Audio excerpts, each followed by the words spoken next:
ओम नमो भगवते वासुदेवाय। ओम नमो भगवते वासुदेवाय। ओम नमो भगवते वासुदेवाय। नारायणं नमस्कृत्य नरं चैव नरोत्तमं देवीं सरस्वतीं व्यासं ततो जयमुदीरयत्। श्रीन्वतां स्वकथा कृष्ण पुण्यश्रवणकीर्तना हृदयन्तस्थो हि भद्राणि विधुनोति सुहृत्सतं नष्टप्रायेषु अभद्रेषु नित्यं भागवतसेवया भगवती उत्तम श्लोके भक्तिर्भवति नैष्ठिकी। कृष्णाय वासुदेवाय देवकीनन्दनाय च नन्दगोपकुमाराय गोविन्दाय नमो नमः। मूकं करोति वाचालं पङ्गुं लङ्घयते गिरिं यत्कृपातमहं वन्दे श्रीगुरुदीनतारिणम्। जय श्री कृष्ण चैतन्य प्रभु नित्यानंद श्री अद्वैत गदाधर श्रीवासादि गौर भक्त वृंद। हरे कृष्णा कृष्णा कृष्णा हरे हरे हरे रामा रामा रामा हरे हरे। वाञ्छकल्पतरुभ्यश्च कृपा सिन्धुभ्येव च पतितानां पावनेभ्यो वैष्णवेभ्यो नमो नमः। ओके, हरे कृष्णा। आज हम रीड कर रहे हैं Shrimad Bhagavatam canto 1 chapter number 5 और श्लोक हम पढ़ रहे हैं 4। इस चैप्टर का नाम है नारद जी's इंस्ट्रक्शंस। हम देखते हैं Narada's instruction on Srimad Bhagavatam for Vyasdev.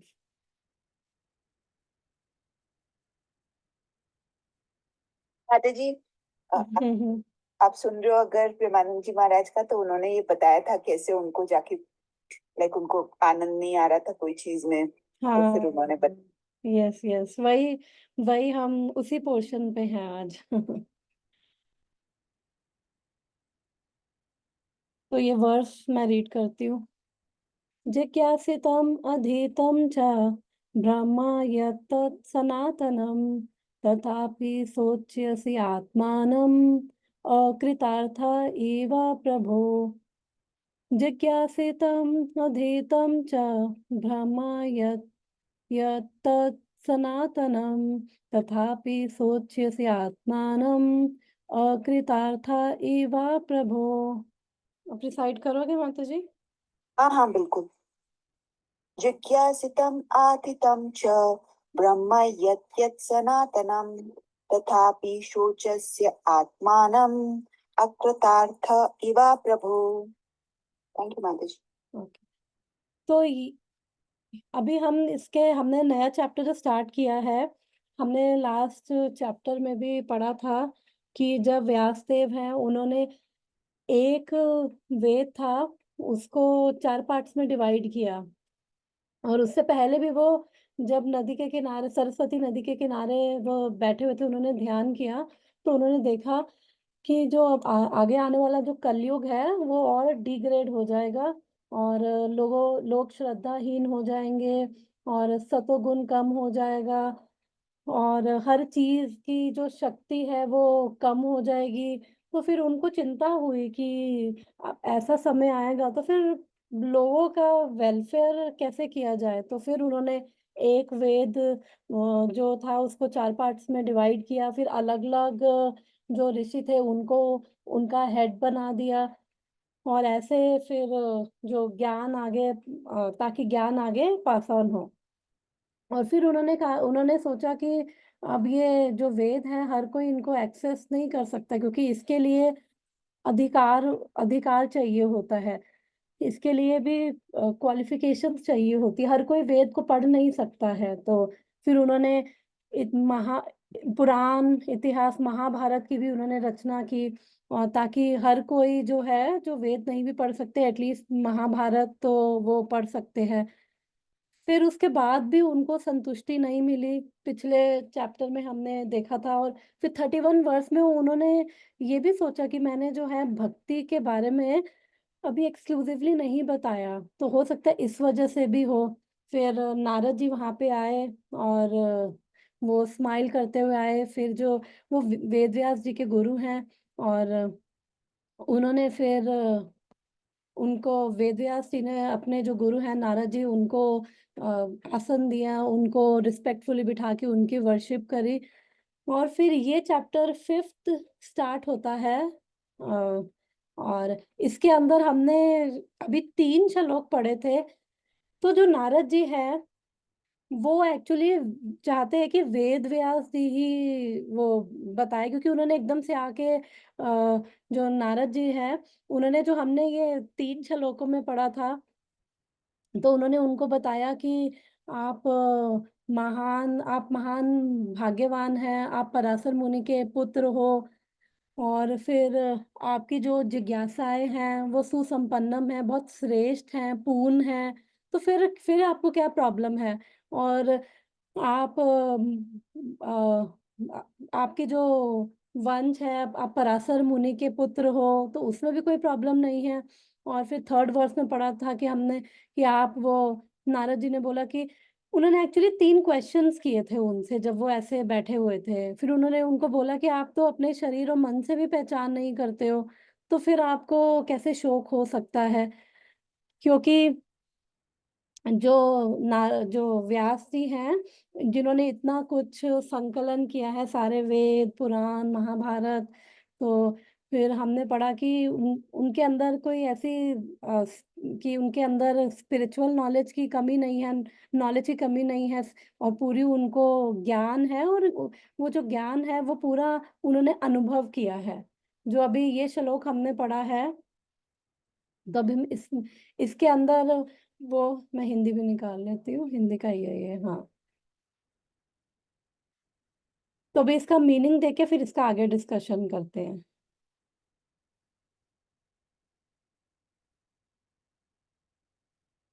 जिज्ञासितम अधीतम च, तो उन्होंने कहा कि जो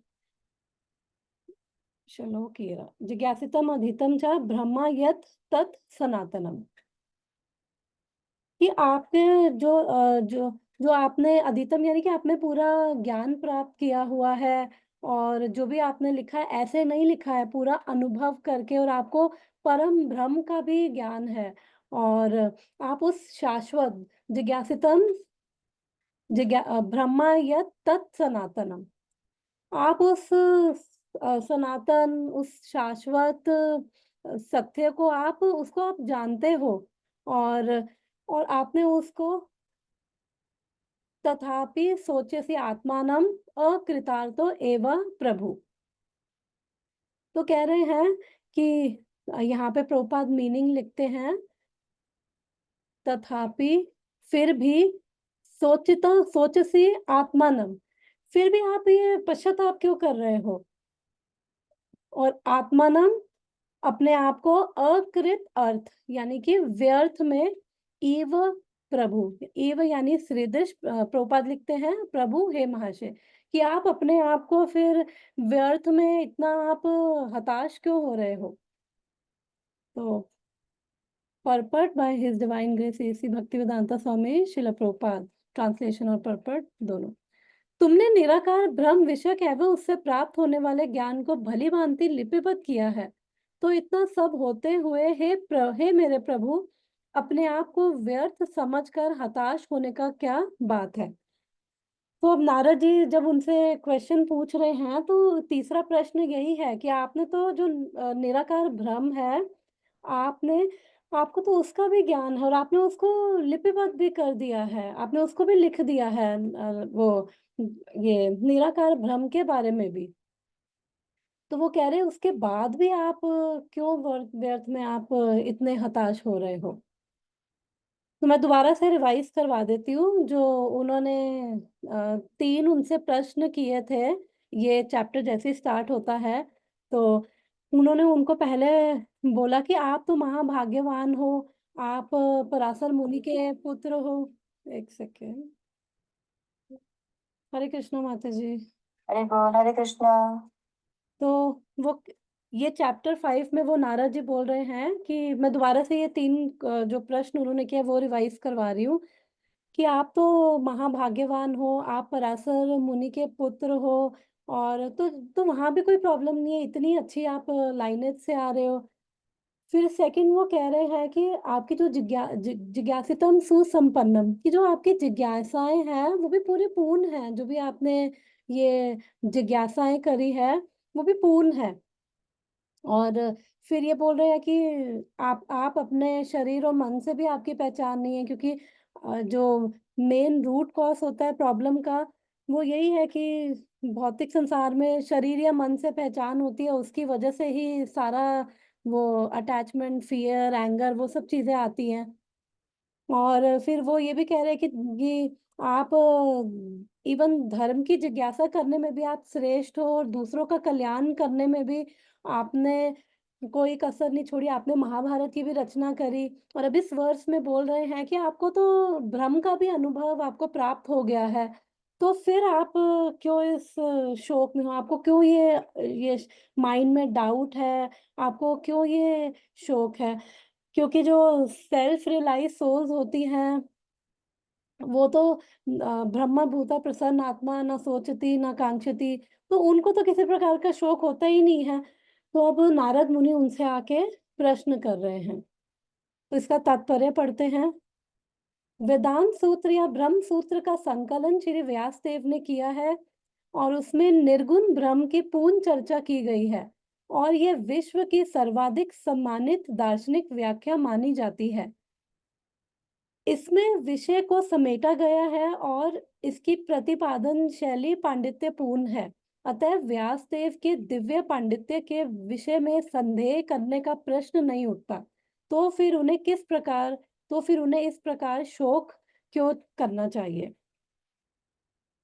तो वो यही कह रहे हैं कि आपने जो ये वेदांत सूत्र, ब्रह्म सूत्र, ये जो है, वो भी आपने, ये पूरा जो आपने सार दे दिया है वेदों का, वो भी आपने छोटे-छोटे सूत्र यानी छोटे-छोटे मंत्र हैं। छोटे-छोटे मंत्रों में आपने इतनी गंभीर बातें आपने बोल दी हैं, और आपको ये जो ज्ञान है, ऐसा नहीं कि सिर्फ ज्ञान है आपको, आपको इस ज्ञान के साथ-साथ इसकी अनुभूति भी है। और उसके आपने जो ऐसी जो व्याख्याएँ दी है इसमें और कितने मतलब वो कह रहे हैं कि इतने तो वो पांडित्यपूर्ण, यानी कि कितना आपने वो स्मार्टली और वो अच्छे से वो आपने वो ज्ञान भी दे दिया है। तो कह रहे हैं फिर इसमें कोई डाउट ही नहीं है, तो फिर आपको शोक क्यों हो रहा है? तो ये नारद जी अब उनसे, जब व्यासदेव जी डिसअपॉइंटमेंट में बैठे हुए थे, तो तब नारद जी आके उनसे ये प्रश्न कर रहे हैं। वो सीधा ये नहीं बोल रहे अभी, एक सेकेंड, हरे कृष्णा मम्मी। तो वो ये सीधा ये नहीं बोल रहे हैं कि ये प्रॉब्लम है। तो वो चाहते हैं कि व्यास देव जी खुद उस डिफेक्ट तक पहुंचे जो जो उनकी डिसअपॉइंटमेंट का कारण है। और इसके बाद अब ये जब उन्होंने जो ये अभी हमने डिस्कस किया है, उन्होंने 3 जो उनसे प्रश्न पूछे हैं आते ही व्यासदेव जी से, अब व्यासदेव जो है आगे अब उसको अब अपना आगे नेक्स्ट व्यासदेव जी बोलेंगे। तो हम श्लोक नेक्स्ट पे चलते हैं। 5th श्लोक। व्यास उवाच अस्तेव मे सर्वम् इदं त्वयोक्तं तथापि नातात्मा परितुष्टते मे तन्मूलम् अव्यक्तमगाधबोधं पृच्छामहे त्वात्मा भवात्मभूतं। व्यास उवाच अस्तेव मे सर्वमिदं त्वयोक्तं तथापि नात्मा परितुष्यते मे तन्मूलम् अव्यक्तम् अगाधबोधं पृच्छामहे त्वात्मा भावात्मा भूतम्। कोई करेगा इसको रिसाइट? मैं कर करती हूँ। अच्छा, आप करिएगा माता जी। नहीं नहीं, पूर्णिमा माता जी, मैंने लास्ट किया था, आप करो। ठीक है। व्यास उवाच असत्येव मे सर्वमिदं तव्योक्तं तथापि नात्मा परितुष्यते मे तन्मूलमव्यक्तमगाधबोधं प्रचामहे त्वात्मभवात्मभूतम्। थैंक यू माता जी। तो व्यास उवाचा यानी कि अब व्यास देव बोल रहे हैं।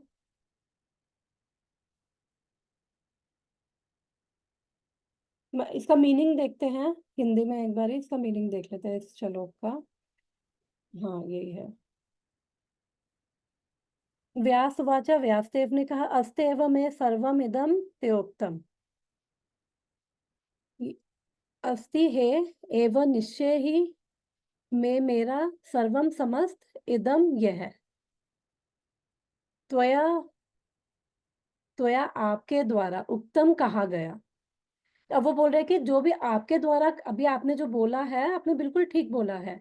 तथापि नात्मा परितुष्यते में, तथापि फिर भी ना नहीं आत्मा आत्मा परितुष्यते यानी कि संतुष्ट करता है मैं मुझको तन मूल व्यक्तम अगाध बोधम। और वो कह रहे कि इसके बाद भी मैं संतुष्ट नहीं हूं। तन मूलम व्यक्तम अगाध बोधम। तो तत् जिसका मूलम जड़, अव्यक्तम अदृश्य, अगाध बोधम अगाध ज्ञान वाला मनुष्य। पृच्छा में स्वात्म भावात्मा भूतम, पृच्छा में पूछता हूँ त्व आपसे आत्मा भव स्वतः उत्पन्न आत्मभूतम संतान। ओके। श्री व्यासदेव ने कहा, आपने मेरे विषय में जो कुछ भी कहा है वह सब सही है। इन सब के बावजूद भी मैं संतुष्ट नहीं हूँ। अतएव मैं आपसे असंतोष के मूल कारण के विषय में पूछ रहा हूँ। क्योंकि आप स्वयंभू बिना भौतिक माता पिता के उत्पन्न ब्रह्मा की संतान होने के कारण अगाध ज्ञान से युक्त व्यक्ति है। अगाध होता है, अगाध का मतलब होता है अगाध होता है कि जिसको नापा नहीं जा सकता है, डीप। और आपको पूरा ज्ञान है। तो वो यहाँ पे व्यास देव जी जो हैं, अब वो अब वो कह रहे हैं कि मैं आपसे पूछ रहा हूँ क्योंकि अब यहाँ पे जो है वो नारद जी नहीं, नेक्स्ट में आई थिंक वो बताएंगे। हाँ।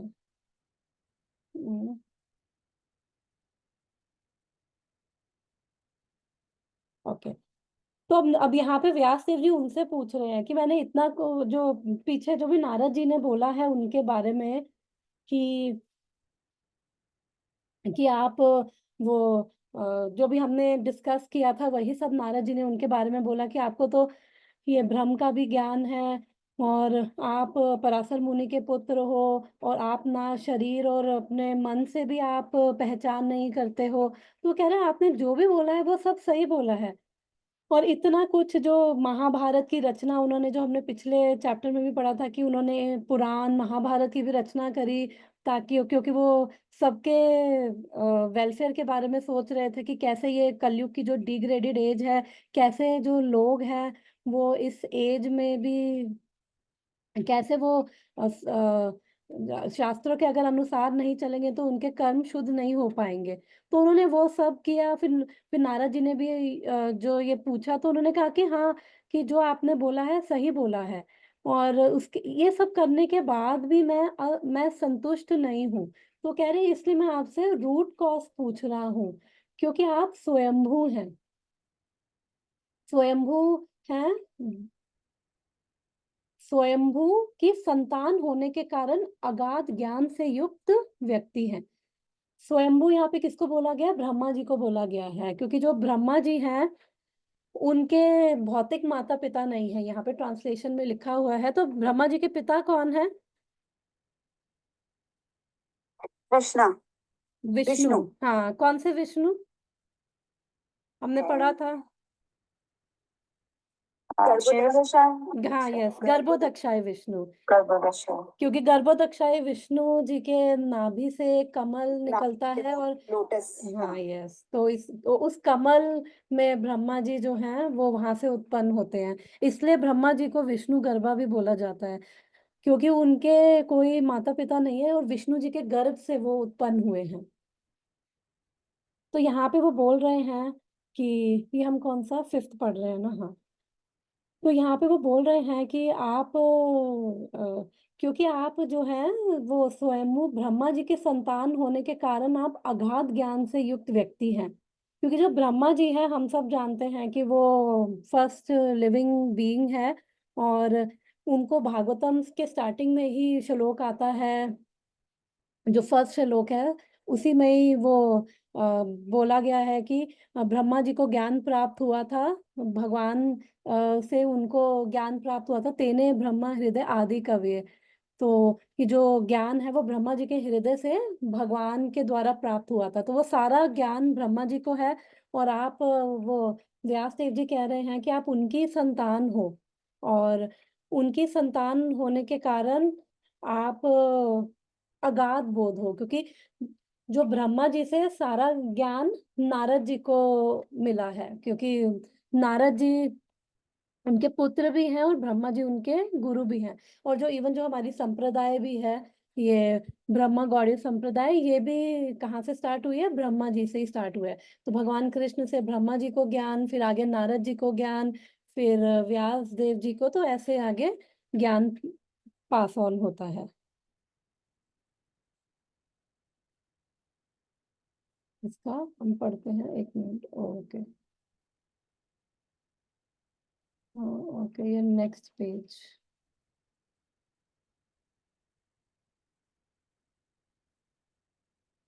इसका पढ़ता हूँ। ओहो,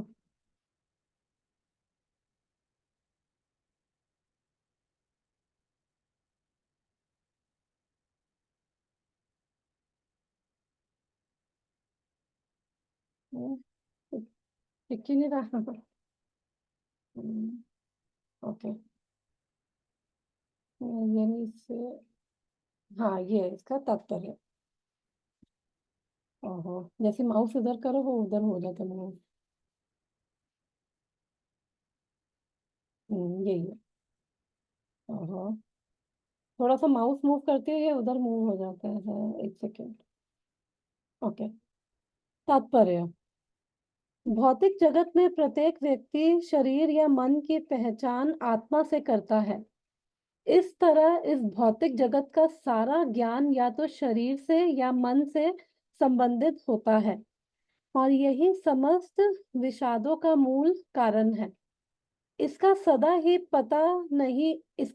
पता नहीं चल पाता, भले ही कोई भौतिकवादी ज्ञान का कितना भी बड़ी पंडित क्यों ना हो। अतः ऐसे विषादों के मूल कारण के निराकरण के लिए नारद जैसे पुरुष के पास पहुंचना अच्छा है।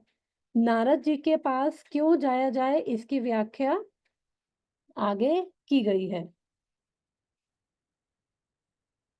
ओके, हाँ सुनो, वो भी पढ़ते हैं। शिला विश्वनाथ चक्रवर्ती ठाकुर जी की कमेंट्री भी हम फिफ्थ में हैं।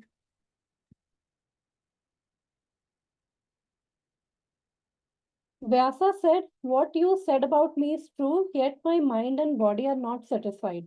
I am asking the imperceptible reason for this from you, because you were born from the body of self-born Brahma, hence you possess the great knowledge. I ask you the cause tanmulam, which is hard to understand."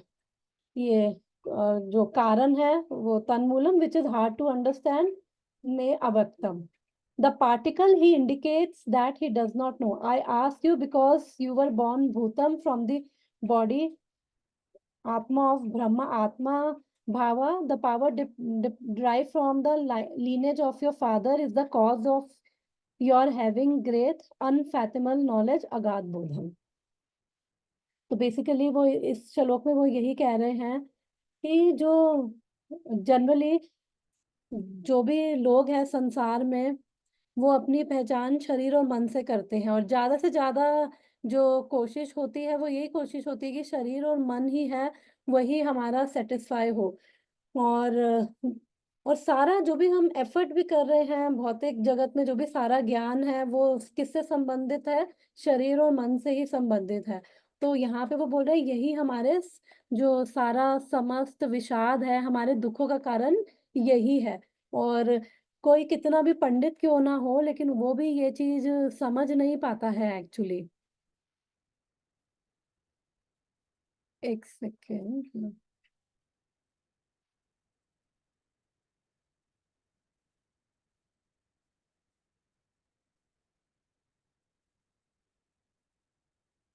और फिर यहाँ पे शिला प्रभुपाद बोल रहे हैं कि जब जब भी ऐसी स्थिति होती है तो फिर नारद जैसे पुरुष के पास पहुंचना अच्छा है।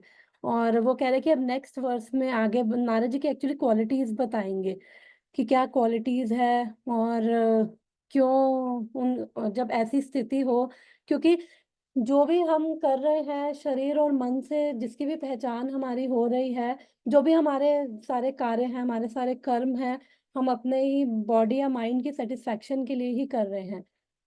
और उससे क्या है कि हमारे सारे जो संस्कार हैं वो भी क्या है, सारे भौतिक संस्कार ही हैं।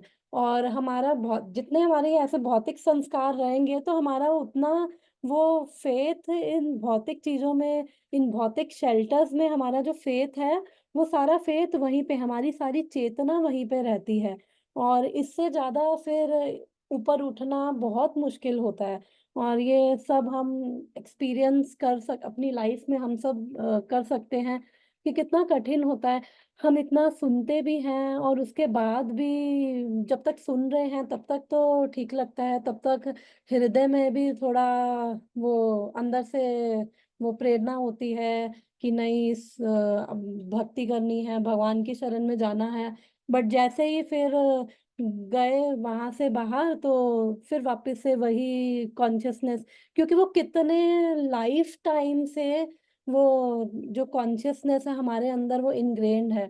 आज मैं कैंटो 3 का 31 चैप्टर है, वो एक्चुअली मैं सुन रही थी कहीं पे, फिर वो मैंने उसका ट्रांसलेशन पढ़ा तो वो पूरा बता रहे थे कि कैसे जो ये एक जो सोल है वो कैसे गर्भ में आती है, माँ के गर्भ में आती है। और 5वें दिन एक बुलबुला बनता है। और 10वें दिन एक छोटा सा वो एक प्लम की तरह साइज हो जाता है। फिर हर महीने कैसे वो ग्रो कर रहा है, फर्स्ट मंथ में, सेकंड मंथ, थर्ड मंथ, फिर उसके बाद फिफ्थ मंथ में उसकी कॉन्शियसनेस आ जाती है। और वो शरीर जो वूम है वो कितनी बुरी स्थिति में वो उस माँ के गर्भ के अंदर वो जीवात्मा है। और 5वें महीने तक तो उसके अंग भी बन जाते हैं और उसको चेतना भी आ जाती है। और फिर कुछ भी जो माता भोजन कर रही है, वो कड़वा, खट्टा, गरम, वो सारा जो उसकी स्किन इतनी सॉफ्ट, इतनी टेंडर है, वो सारा उसको लगता है अंदर जो वॉर्म्स है, स्टूल और यूरिन, और वो उसके अंदर वो जीवात्मा छोटी सी जगह में पड़ी हुई है। और वैसे ही इतनी इतने एबोमिनेबल उस जगह पे पड़ी हुई है, उसके बाद भी वो जब वो कीड़े काटते हैं माँ के गर्भ में उसको तो वो तड़पता है और उसको पेन होता है, वो बेहोश हो जाता है। इतना उसको अंदर पेन, दुख हो रहा होता है, सफरिंग हो रही होती है। वो बेहोश हो जाएगा, फिर उसको होश आएगा, फिर बेहोश हो जाएगा। मतलब इतनी बुरी स्थिति में होता है। फिर उसके बाद ऐसे छठा सातवां महीना आता है। ओके, हरे कृष्णा खुशी। माता जी ऐसे भी है ना, वो बोलता है कि बेसिकली बस मेरे को कृष्णा एक चांस दे दो और हाँ मैं वो, बाहर आके यस तुम्हारी यस, भक्ति करूंगा। और सेवन्थ फिर मंथ में, सेवन्थ मंथ में वो क्या उसमें भागवतम में आता है कि अगर कोई फॉर्चुनेट होता है तो वो भगवान से, उसको अपने 100 लाइफ टाइम्स याद आ जाते हैं, पिछले 100 लाइफ टाइम्स उसे सारे उनकी सिंफुल एक्टिविटीज और वो सारी चीजें उसको 100 लाइफ टाइम्स की याद आ जाती है। कोई अगर वो फॉर्चुनेट हो तो उसको याद आती है। फिर वो पूरा लिखा था कि कैसे वो उसको समझ आता है कि वो भगवान को फिर ग्लोरीफाई करता है और उनसे यही प्रार्थना करता है कि बस अब आप मुझे यहाँ से निकाल दो, मुझे एक बार यहाँ से निकाल दो। और अब मैं दोबारा ऐसा कोई पाप कर्म नहीं करूंगा जिससे मुझे वापस से माँ के गर्भ में आना पड़े। और वो पूरी प्रार्थना लिखी हुई है, वो वर्सेस आते हैं। और वो जो उसकी जो इतनी बुरी स्थिति है, वो पेन में है, सफरिंग है और ट्रबल है उसका, वो सब लिखा हुआ है। फिर उसके बाद वो जो अंदर से एयर है उसको और नीचे पुश करती है, और ऊपर से वो आर्क की तरह वो नेक उसका झुका हुआ है, हमने पिक्चर सबने देखी हुई है, वैसे पड़ा हुआ है। फिर जब वो अंदर से एयर उसको पुश करती है और नीचे आता है, और वो इंटेस्टाइन से पूरा कवर्ड, और भगवान से वो प्रार्थना करते हैं, बस अब मुझे यहाँ से बस मुझे रिलीफ दिलवा दो। अब मैं अब मैं वो उनको ग्लोरीफाई करता है पूरा, भगवान को प्रार्थना करके कि अब मैं नहीं आऊँगा इस जन्म, ये आपकी जो माया है ये बहुत वो स्ट्रॉन्ग है, और इसकी वज़ह से मैं हर बार रिपीटेड बर्थ डेथ में फँस जाता हूँ, अब नहीं आऊँगा। फिर वो फिर जैसे ही 9 महीने हो जाते हैं, 10वाँ महीना आता है, तो उसके बाद वो कह रहे कि जब वो अ, अंदर से जो एयर उसको पुश करती है, तो कह रहे वो इतना पेन, इतना वो एग्नी, इतनी सिवियर एग्नी, इतना वो सिवियर वो दर्द से, इतने कष्ट से वो गुजरता है जब वो जन्म होता है। केवल माँ को कष्ट नहीं होता, बच्चे को भी कष्ट होता है। तो इतने कष्ट से वो गुजरता है कि उतना कष्ट, जैसे वो प्रेमानंद महाराज बता रहे थे कि वो जैसे उसकी चमड़ी खींच ली गई हो, और भागवतम में भी लिखा है कि उसको सिवियर एग्नी होती है, और उसके बाद वो बिल्कुल ब्रेथलेस, जैसे वो दर्द के कारण, कई बार ऐसा होता है ना, कई बार कईयों को शॉक लगता है, इतने पेन में होते हैं कि नम हो जाएँगे, दर्द के कारण उसकी साँस रुक जाती है, क्योंकि अब उसका जन्म, और फिर वो ऐसे जन्म लेता है जीवात्मा। फिर लिखा है कि जब वो जैसे ही बाहर आएगा, फिर से वो इतना उस पेन, इतना दर्द के कारण, वो माया के कारण वो सब भूल जाता है। फिर वो बचपन में अपनाएगा, वो बचपन के अपने जैसे पैदा हुआ, फिर उसके वो कुछ काट रहा है, मॉस्किटो काट रहा है, कीड़े काट रहे हैं, या फिर कुछ भी शरीर में खुजली हो रही है, बेचारा कुछ नहीं कर सकता, केवल रो सकता है। फिर थोड़ा बड़ा होगा, फिर वो वापस से डिस्ट्रेस में चला जाता है। अब उसकी इच्छाएँ तो होती हैं कि ये चाहिए, वो चाहिए। फिर जवान हुआ, और फिर से उन इच्छाओं के कारण फिर से वो इग्नोरेंस के अंदर होता है, और इग्नोरेंस की वज़ह से जो उसके वो, क्योंकि वो कहते हैं जैसे-जैसे ग्रो हो रहा है, वैसे-वैसे वो फ़ॉल्स ईगो स्ट्रॉन्ग होती जा रही है, क्योंकि वो पहचान शरीर से और उससे होती जा रही है। फिर जैसे ही वो फिर से वही पापमय कर्म, फिर से वही कर्म करेगा, क्योंकि जो भी पाप का मतलब है जो भी शास्त्रों के विरुद्ध कर रहा है, और वो सारे पाप कर्म में ही है, और वो हमें बाँधते हैं, इवन पुण्य कर्म भी बाँधते हैं। तो उसके बाद फिर से अपना वो सारा उसकी, फिर जब ऐसे संस्कार हो जाएँगे, ऐसी चेतना हो जाएगी, फिर उसके बाद फिर से वही वही चीज़ें करके फिर से रिपीटेड, फिर उन्हीं लोगों का संग करेगा, फिर जब ऐसे कर्म करेगा, ऐसे लोग होंगे जो भक्ति के मार्ग में नहीं है, उनका संग करेगा, फिर से वही पुनरपि जननम पुनरपि मरणम, फिर से वही उस साइकिल में आता है। ये कपिल देव जो हैं माता देवहूति को कह रहे हैं। तो यहाँ पे भी प्रभुपाद लिख रहे हैं कि कैसे कितना कितना पेनफुल जो बर्थ है, वो भी पेनफुल है, डेथ भी पेनफुल है, बर्थ भी पेनफुल है। तो किस पेनफुल सिचुएशन में वो होता है, और फिर वही, क्योंकि इग्नोरेंस की वज़ह से हमारी इग्नोरेंट डिज़ायर्स होती हैं, क्योंकि डिज़ायर्स तो रहेंगी ही। मेरे गुरु महाराज कहते हैं कि डिज़ायर्स तो हमारी इच्छाएँ रहेंगी, बस इच्छाओं को हमें शुद्ध करना है, भगवान की तरफ मोड़ना है। क्योंकि ये शरीर है, ये आत्मा है, ये सोल्स की फिर वो डिज़ायर्स हो जाती हैं, इग्नोरेंस के कारण अविद्या बढ़ती है, तो फिर वही डिज़ायर्स, फिर भूल जाएगा क्या पर्पस है। फिर ये शरीर और मन से पहचान, जो यहाँ पे शिला प्रभुपाद कह रहे हैं कि वो फ़ॉल्स ईगो, इतनी अहंकार इतना उसका स्ट्रॉन्ग हो जाता है, फिर सिर्फ़ मैं और मेरा ही वो रहता है। तो इसलिए प्रभुपाद कह रहे हैं कि फिर यही सारा वो विषादों का यही सारा मूल कारण है, यही सारी रूट कॉज़ है। और वो कह रहे हैं कि अगर यहाँ इससे हमें निकलना है, तो फिर नारद जी जैसे पुरुषों के पास हमें पहुँचना पड़ेगा। इसका मतलब कि गुरु के पास हमें जाना ही पड़ेगा, अदरवाइज़ नहीं समझ पाएँगे हम क्या तत्व है, और कैसे हम यहाँ से बाहर निकले, और क्योंकि इतना स्ट्रॉन्ग है ना ये शरीर और मन से पहचान बहुत स्ट्रॉन्ग है, और ये केवल एक जन्म नहीं, कितने जन्म है। उसको तो भागवतम में लिखा है सिर्फ 100 जन्म अपने पिछले याद आ जाते हैं, 100 जन्म। और उससे पहले भी क्या-क्या किया होगा, और वो सब वो रोता है अंदर जब उसको ये सब याद आते हैं उसके 100 जन्म, तो वो बुरी तरह दुःख होता है उसको, बुरी तरह रोता है और फिर रो के वो उसको रिपेंट करता है, फिर प्रेयर्स करता है। और उसमें ये भी लिखा था कि इफ समबडी इज़ फॉर्च्यूनेट, तो इसका मतलब हर एक को नहीं ऐसा होता होगा, फिर जो केवल ह्यूमन सोल्स को होता है, और हर हर ह्यूमन सोल्स को फिर नहीं होता होगा। फिर जो थोड़े से फॉर्च्यूनेट होते हैं, थोड़े से भाग्यवान हैं, फिर उनको ये सब स्मृति रहती है, फिर वो प्रार्थना कर पाते हैं भगवान से। वो समझते होंगे। ये छोटा-सा एक वर्स और है, हम ये भी ले लेते हैं।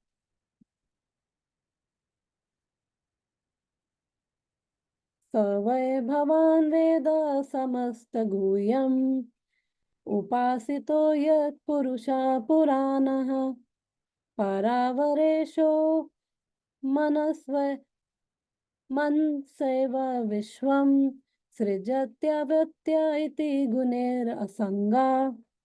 स वै भवान् वेद समस्तगुह्यम्, उपासितो यत्पुरुषः पुराणः, परावरेशो मनसैव विश्वं सृजत्यत्य अतिगुणैरसङ्गा। तो इसका हम मीनिंग देखते हैं। ये है 5.6। माता जी मुझे एक क्वेश्चन है, एक बार इंग्लिश में जाओ। इंग्लिश में? हाँ, यस। हाँ माता जी, इसमें देखो इंग्लिश में और हिंदी में, देखो हिंदी में है उपासितो और इंग्लिश में है उपासितो, तो ये तो दोनों फिर अलग अलग हो गए, राइट? नहीं, नहीं, नहीं, अलग नहीं हुआ। ये जो हिंदी में ना गुइया वो है, और ओह अच्छा, मुपासितो ये है। माँ उधर माँ रखा तो उधर है, तो गुह्यम यहाँ पे गुइयम उपासितो, करके उपासितो है।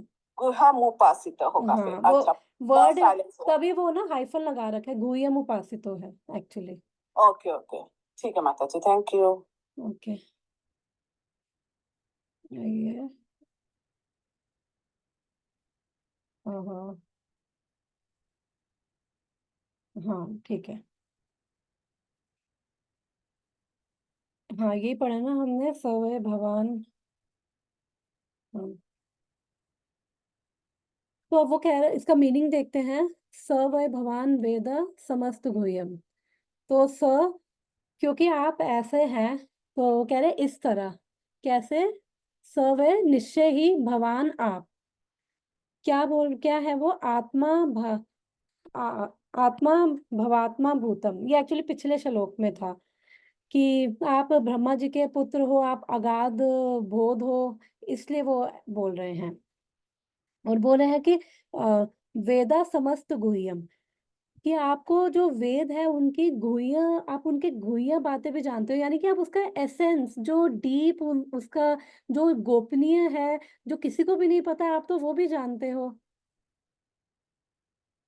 आप समस्त गुह्य बातों को जानने वाले हो, तो इसलिए आप वो कहना चाह रहे कि इसलिए आप जो मेरे हृदय में हैं, तो आप उसको भी जान पाओगे, क्योंकि आपको हर चीज़ का ज्ञान है, तो आप इसको भी, मेरे हृदय में जो है वो भी आप जान पाओगे। और उसके बाद वो कह रहे हैं कि उपासितो यत् पुरुषः पुराणः। और ऐसा क्यों है कि आप सब जानते हो?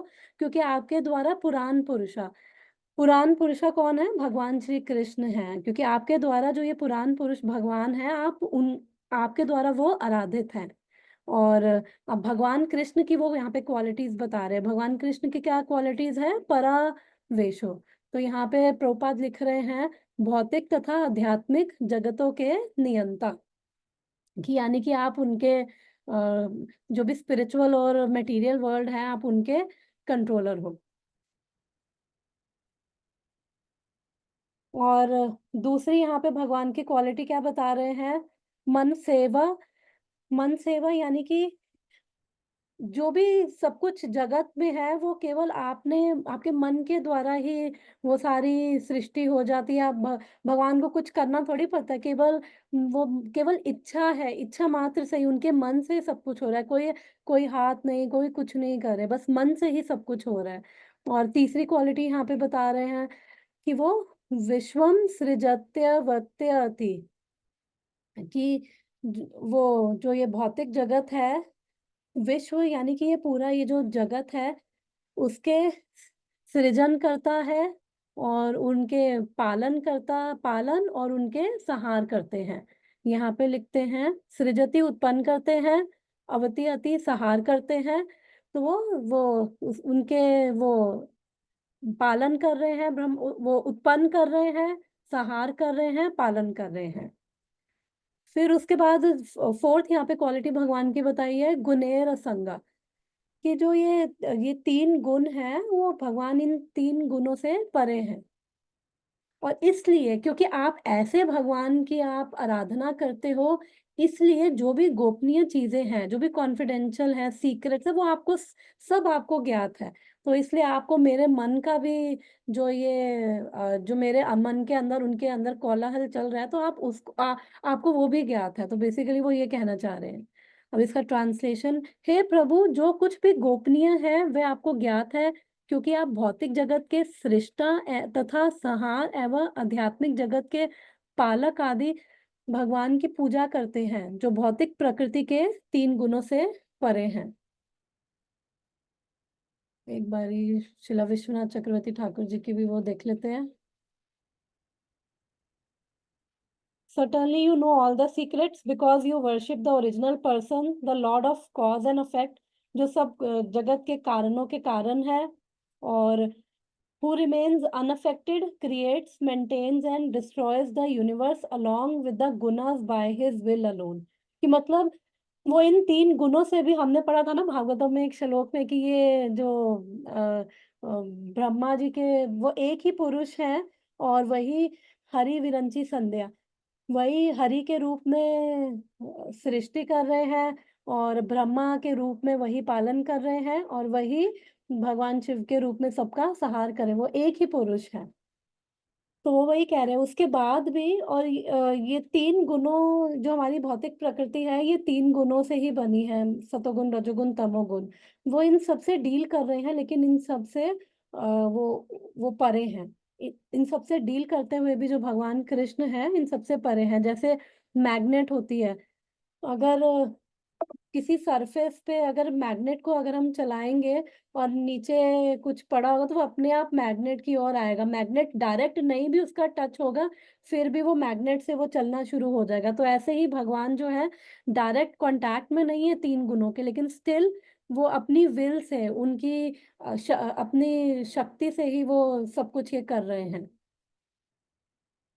और यहाँ पे लिखा है अगाध बोधम। अगाध बोध क्यों है? क्योंकि आप ब्रह्मा जी के पुत्र हैं, और आप भगवान को आराधना आप करते हो। तो इस तरह से आप मेरे से तो आप वो मेरे को हर चीज में आप सरपास कर रहे हो। और द वर्ड सटनली, और ऊपर से यहाँ पे शिला विश्वनाथ चक्रवर्ती ठाकुर कह रहे हैं, क्योंकि आप भगवान के अवतार भी हो। Therefore you know the whole secret and secret behind all the things। समस्त गुह्यम। हरे कृष्णा माता जी। माता जी मेरे को, हाँ जी। पूरी माता जी आप पूछिए। मुझे वो पूछना था कि जो तीन गुण जो है वो तो भगवान के अंडर में रहते हैं, तो because they are connected to प्रकृति, है ना? यस है माता ना? जी, यस तो माता वो जी, तो उनके अंडर में ही है। यस तो यस। भगवान तो वैसे भी उसके ऊपर है, मतलब हाँ जी, मतलब उन सबसे ऊपर है ना। हाँ जी, हाँ जी। और हाँ, और जो और जैसे एक चीज और थी, जैसे the person who is acting और रिएक्शन जो होता है किसी का, उसके गुणों के अकॉर्डिंग होता है ना। अगर suppose somebody is not Krishna conscious, वो अपने गुणों के अकॉर्डिंग करेगा ना, हर कोई बिकॉज माता जी, जब तक कोई प्रकृति के अंडर, जब जैसे तक उसकी प्रकृति है, कोई शुद्ध नहीं हो जाता, तब तक हम सब इन तीन गुणों के प्रकृति। अंडर ही, इन तीन गुणों से ही हम इन्फ्लुएंस्ड हैं। और ये हाँ प्रकृति ही है। यस माता जी, भगवान की माया हाँ शक्ति ना। प्रकृति। जैसे कोई इंसान बहुत ज्यादा सोता है, हम्म। तो ज्यादा रियलाइज की मतलब कुछ किन्हीं को बहुत प्रॉब्लम होती है सोने में, और किन्हीं को बहुत प्रॉब्लम होती है उठने में। तो it's related to the person's प्रकृति, वो कैसे मतलब वो तो उसका कोई कंट्रोल नहीं है। इनफैक्ट उस बंदे का कोई कंट्रोल नहीं है, उससे उठा नहीं जाएगा। वो तमोगुण है उस पे जो हावी हो रखा है ना। और भी फैक्टर्स हो सकते हैं, यस ये तो है ही कि जो जनरली ज्यादा जैसे 10-10 11-11 बजे तक सोते रहेंगे और हाँ वो तमोगुण में है, रजोगुण में है, तो वो तो है ही माता जी। तो है ना। जैसे जिस तो मतलब जिस उसका तरह के, कंट्रोल, हाँ हाँ, जी, उसका उस पे कोई कंट्रोल नहीं है। जब तक उसके वो इसलिए ना उठे कि मुझे अब मतलब कंटिन्यूटी में ना रखे कि वो मुझे उस भगवान की सब वो उसकी मतलब अभी विल, कोई अभी लक्ष्य। हमारे पास चॉइसेस है माता जी। हम चाहे तो सतोगुण में रहें, तमोगुण में, रजोगुण में, तो कुछ हद तक तो हम चॉइसेस ले सकते हैं ना। मेरे ऊपर है, मेरे को 10 बजे उठना है, मुझे सुबह 5 बजे उठना है। वो डिपेंड करता है कि मेरा कैसा स्वभाव है, क्योंकि जिस तरह का मेरा स्वभाव होगा और फिर जिस गुण से मैं इन्फ्लुएंस्ड हूँ, उसी प्रकार के मेरे कार्य भी होंगे। हम्म। तो उस पर भी डिपेंड हाँ करता है। मतलब जिसका ज्यादा जितना प्रभाव होगा उसी हिसाब से वो रिएक्ट करेगा, है ना। जैसे उसके गुण है, जैसे उसकी प्रकृति है, जैसे उसके हाँ, संस्कार है, वो सारी चीजें पिक्चर में आती है। और जैसे वो कृष्णा कॉन्शियसनेस की ओर अग्रसर होता है, ये इन गुणों का अभाव स्वभाव उस पे नहीं पड़ता, मतलब प्रभाव प्रकृति उसको मतलब जो कहते हैं 3 गुणों से परे होने लगता है वो। जब तक शुद्ध मतलब नहीं होते माता जी, जब जब तक पूर्ण शुद्ध नहीं हो जाते, तब तो हम शुद्ध सतोगुण में आ जाते हैं, जब हम पूर्ण शुद्ध हो जाएंगे। जब तक पूर्ण शुद्ध हाँ, नहीं है, तब तक तो इन 3 गुणों के प्रभाव में है ही। कभी सतोगुण में होते हैं तो बहुत अच्छे से वो चैंटिंग भी हो जाएगी, रीडिंग भी हो जाएगी, क्लास भी सुन लेंगे। फिर रजोगुण या तमोगुण हो तो उस समय सुनने का भी मन नहीं करता, चलो पैशनेट होते हैं, ये करना है, वो करना है, ऐसे करना है। तो डिपेंडिंग ऑन कि सब हम स्ट्रगल करते रहते हैं पूरे दिन में, इन 3 गुणों के अंडर हम झूलते रहते हैं। और इसलिए बोला जाता है कि जो भक्त है उनको सतोगुण में रहने की कोशिश, सतोगुण में ही आना आना उनके लिए जरूरी है, क्योंकि सतोगुण एक तरह से उनको हेल्प कर रहा है शुद्ध सतोगुण में जाने के लिए। क्योंकि जब हम सतोगुण में होते हैं, हम तब रेडी होते हैं, हम ज्ञान के द्वार हमारे खुले होते हैं ज्ञान लेने के लिए। हम पीसफुल होते हैं, ऑनेस्ट होते हैं, तो सतोगुण हमें हेल्प करता है। और फिर सतोगुण के लिए फिर हमारा आहार, हमारा वो सब चीजें डिपेंड करती हैं कि क्या कैसा, मेन तो हमारा कैसा आहार है, क्योंकि कहते हैं ना जैसा अन्न वैसा मन। कि जितना हमारा सात्विक आहार होगा, उतना हम सतोगुण में, वो हेल्प करेगा हमें सतोगुण में रहने के लिए। और फिर जितना हमारा, मगर जो कृष्णा कॉन्शियसनेस है वो सतोगुण से ऊपर है ना, मतलब, यस यस, शुद्ध सतोगुण है है। ना। शुद्ध शुद्ध सत्वा कहते हैं, शुद्ध सतोगुण नहीं, शुद्ध सत्वा है। या वो वसुदेव, वो स्टेज भी उसको कहते हैं, तो वो ये 3 गुणों से परे है। तो उसके अंदर है वो ना, दिव्य, वो दिव्य स्टेज है। वो एक दिव्य स्टेज है। इस दिस इज द रीजन, जब वो उस दिव्य स्टेज पे पहुंच जाता है तो वो एक दिव्य बॉडी लेने के लिए भी एक मतलब वो है, रेडी है। तो मतलब हमें सबसे पहले अपनी प्रकृति को बदल लेंगे तब जाके उस स्टेज पे पहुंचेंगे, then we get the body to go to Golok Dham. Is जितना दिस द जितना इज मेरा ज्ञान है माता जी, चाहे बॉडी हमारी यही सेम रहे, नहीं चाहे नहीं, बॉडी मतलब चेतना, जो कॉन्शियसनेस जब मेन। कॉन्शियसनेस है ना, यस हाँ यस, कॉन्शियसनेस हाँ दिव्य हो जाती, चेतना दिव्य हो जाएगी। तो हाँ फिर चाहे हम कहीं भी बैठे हों, वही वृंदावन है हमारे लिए। हाँ। हाँ, क्योंकि अगर सेंसेस से ऊपर माइंड है, माइंड से ऊपर इंटेलिजेंस है, एंड यस, देन कॉन्शियस। तो हाँ, अगर माइंड से हम वृंदावन है तो इट डजेंट मैटर कि हम सेंसेस से हम वहां पर हैं कि नहीं है, है ना। क्योंकि सेंसेस, जब सेंसेस है, जैसे आपने कहा हियरकी है, सेंसेस से ऊपर माइंड है।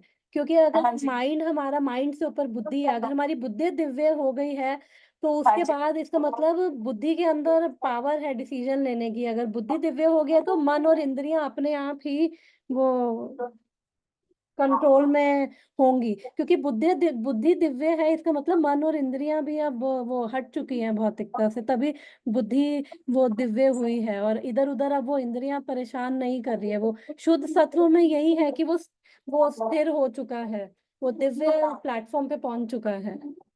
उसने अपना एम डिसाइड कर लिया है, ये कृष्णा। 3 गुण अब उसको परेशान नहीं करेंगे माता जी, क्योंकि अब वो स्वरूप कह सकते हैं कि जो स्वरूप है वो समझ आ गया है। क्योंकि जब हमें एक्चुअली में अभी जैसे कहते हैं ना, याददाश्त गई हुई है, जब किसी को पता चल जाए कि ये मेरे माता पिता, अभी भूला हो तो फर्क नहीं पड़ता, साथ भी बैठे हो कोई फर्क नहीं पड़ रहा, कोई उनको गाली भी दे रहा हो उसको फर्क नहीं पड़ेगा। जब उसको याद आएगा कि ये मेरे माता पिता है, तो वो एक प्रेम अंदर से जाग जाएगा, वो रिस्पेक्ट, वो प्रेम, वो सब, तो वो उनसे अलग रह ही नहीं पाएगा फिर। तो सेम वही है, जब स्वरूप पता चल जाता है क्या है भगवान के साथ, हमारा क्या संबंध है, क्या स्वरूप है, तो उसके बाद फिर ये भौतिक चीजें मैटर ही नहीं करती। फिर शरीर में चाहे रोग हो चाहे कुछ हो, तो वो शरीर के स्तर से ही ऊपर उठ जाता है। तो ये चीजें फिर मैटर नहीं करती है, ये छोटी होती है, जैसे पढ़ा है, जैसे सुना है, समझा है, तो उस हिसाब से। ये मुझे समझ में आया, कोमल माता जी भी कह रहे हैं, उनके लिए हाँ जी, क्वेश्चन हाँ था। जी, कोमल माता ठीक है, जी। हाँ जी, हाँ जी। माता जी क्वेश्चन है मेरे को थोड़ा एक, तो वो बोल रहे हैं नारद जी को कि आप तो अवतार हो, राइट, तो आप मेरे को हेल्प करो, लेकिन व्यासदेव जी भी तो कृष्णा के अवतार ही हैं, राइट? हाँ, यस, शक्तवेशा अवतार है, यस यस। तो एक्चुअली जैसे जैसे अब अर्जुन है, वो कोई कंडीशन सोल थोड़ी है माता जी, लेकिन स्टिल वो लीला के लिए उनको उस स्टेज में लेके आया गया, हम हमारे लेवल पे लाया गया, जिससे वो बिविल्डर हो गए, परेशान हो गए, और वो छोड़ के जा रहे हैं, और वो भगवान ने भगवत गीता उनको माध्यम बना के बोली। तो ऐसे ही व्यास देव भगवान के ही शक्तवेशा अवतार हैं, लेकिन जो स्टिल अब कह सकते हैं कि लीला के लिए, जो जो जितना मेरी अंडरस्टैंडिंग है कि अभी तो माता जी गुरु का इम्पोर्टेंस दिखाने के लिए भी यस हो यस सकता है वो। यस, ये भी है कि जो बिना गुरु के तो यहाँ मुश्किल है, बिना गुरु के हम स्पिरिचुअली कभी एडवांस नहीं कर सकते। और दूसरा कि वो ऐसे, और वो खुद शक्तवेशा अवतार हैं, तो वो ऊपर से उनको तो कोई शौक हो ही नहीं सकता है व्यास देव जी को। और ना ही वो बॉडी और माइंड के लेवल पे हैं, जिसने ये सब, जो निराकार ब्रह्म और निर्गुण सगुण वो सब जानते हैं, तो वो ऐसे हो ही नहीं सकते। वो ऑर्डिनरी जैसे हम जैसे कंडीशन लेवल पे हो ही नहीं सकते। तो इसलिए जस्ट वो भागवतम के लिए, लीला के लिए, ये महत्व दिखाने के लिए कि जो व्यास देव जी ने सब कुछ कर दिया, ये वेद पुराण इतिहास महाभारत सब कुछ दे दिया, उसके बाद भी संतुष्टि उनको नहीं मिल रही है, तो इसका मतलब कुछ तो इस इन सब से भी ऊपर कुछ है। तो ये दिखाने के लिए भगवान ने ये वो ऐसी लीला कर रहे हैं, वो इंस्ट्रूमेंट बने हैं भगवान का, क्योंकि वो खुद अवतार है। और नारद जी भी, हम सब उनको जानते हैं कि नारद जी भी कोई ऑर्डिनरी नहीं है, और ब्रह्मा जी के पुत्र हैं। और वो अभी नेक्स्ट में नारद जी की क्वालिटीज वो बता रहे हैं कि आपको तो वो जो सारी सिद्धियां आपके, मतलब क्योंकि जो भक्त होते हैं उनके पास सारी सिद्धियां उनके आगे माथा टेकती है, और वो उनको सिद्धियां नहीं चाहिए होती, उनको हृदय में जो है वो उनकी चेतना बहुत जागृत होती है, उनको सब ज्ञान होता है। और इवन तो वो प्रदर्शित नहीं करते, जैसे नारद जी हैं, वो अब सिद्धियां उनके पास भी है, लेकिन वो ऐसा कभी प्रदर्शित नहीं करते, क्योंकि उनका एम क्या है, भगवान की भक्ति, केवल वो भक्त है, महान भक्त है। तो मेरी अंडरस्टैंडिंग यही है माता जी, कि अगर व्यास देव जी जो हैं, जो इतना कुछ करेगा, तो वो ऑर्डिनरी नहीं है। उनको इस स्थिति में इसलिए लाया गया ताकि वो बताया जाए कि ये सब करके भी हम कितना भी ये सब नॉलेज ज्ञान ले ले, लेकिन जब तक वो भक्ति नहीं होगी, तब तक संतुष्टि नहीं होगी हृदय में। गुरु नहीं होंगे जीवन में, तब तक भक्ति तक कैसे पहुंचेंगे, कैसे, कौन हमें उस भगवान से जोड़ पाएगा। तो वो नारद जी की भी नेक्स्ट में वो क्वालिटीज वो बताते हैं। तो ये मेरी अंडरस्टैंडिंग ये है माता जी। थैंक यू सो मच माता जी। तो आई थिंक हमारा भी टाइम तो अब माता जी बोली थी। क्या कुछ कह रही हो तुम? हाँ, मैं बोली थी माता जी, मैंने आपको बोला था ना हिज होलीनेस गोपाल गोस्वामी महाराज के बारे में, जो नंद भवन में उनका तस्वीर लगाया, याद है आपको मैंने बोला था? हाँ हाँ, जो स्टोरी हमने डिस्कस हाँ, करी थी, और हाँ। वो सच है माता जी, पता है हाँ, हमारे पता ग्रुप है में मेरे एक को, जन गई थी। क्योंकि वो हाँ, हमारे किसी, ग्रुप में एक जन गई थी, हाँ वो हाँ जाके देख के आई। हाँ तो वही आज हम डिस्कस कर रहे थे कि हमको हम जब बताओ, दूर रहते, किसी क्या स्टोरी हुआ बताओ। ना, हिज होलीनेस गोपाल कृष्ण गोस्वामी महाराज जी है ना, जिन्होंने अभी देह छोड़ा है, तो उनका ना वो नंद भवन के जो पंडित जी हैं उनको कृष्णा ने सपना दिखाया कि मेरे फ्रेंड गोपाल को लेके आओ, मुझे गौ चराने जाना है, मुझे बलराम को तुम लेके आओ। फिर वो गए, पंडित जी सुबह उठ के इधर उधर ढूंढा, फिर कोई नहीं मिला उनको, ठीक है, गोपाल नाम से। फिर वो आ गए, फिर उसके बाद फिर और एक दिन सपना देखा कि क्या हुआ, तुम लाए नहीं, हमको जाना है। फिर उसके बाद फिर से वो निकले, तो आसपास के लोगों ने बोला इस्कॉन के भी बहुत सारे ऐसे महाराज जी होते हैं, तुम जाके उधर भी पूछो। फिर उधर उन्होंने जाके पूछा तो उन्होंने कहा हाँ, अभी अभी अभी रिसेंटली उन्होंने देह छोड़ा। फिर उसके बाद ना अभी उनका फोटो, मतलब फर्स्ट ऐसे वैष्णव है, मतलब उनका फोटो नंद भवन में लगा हुआ है।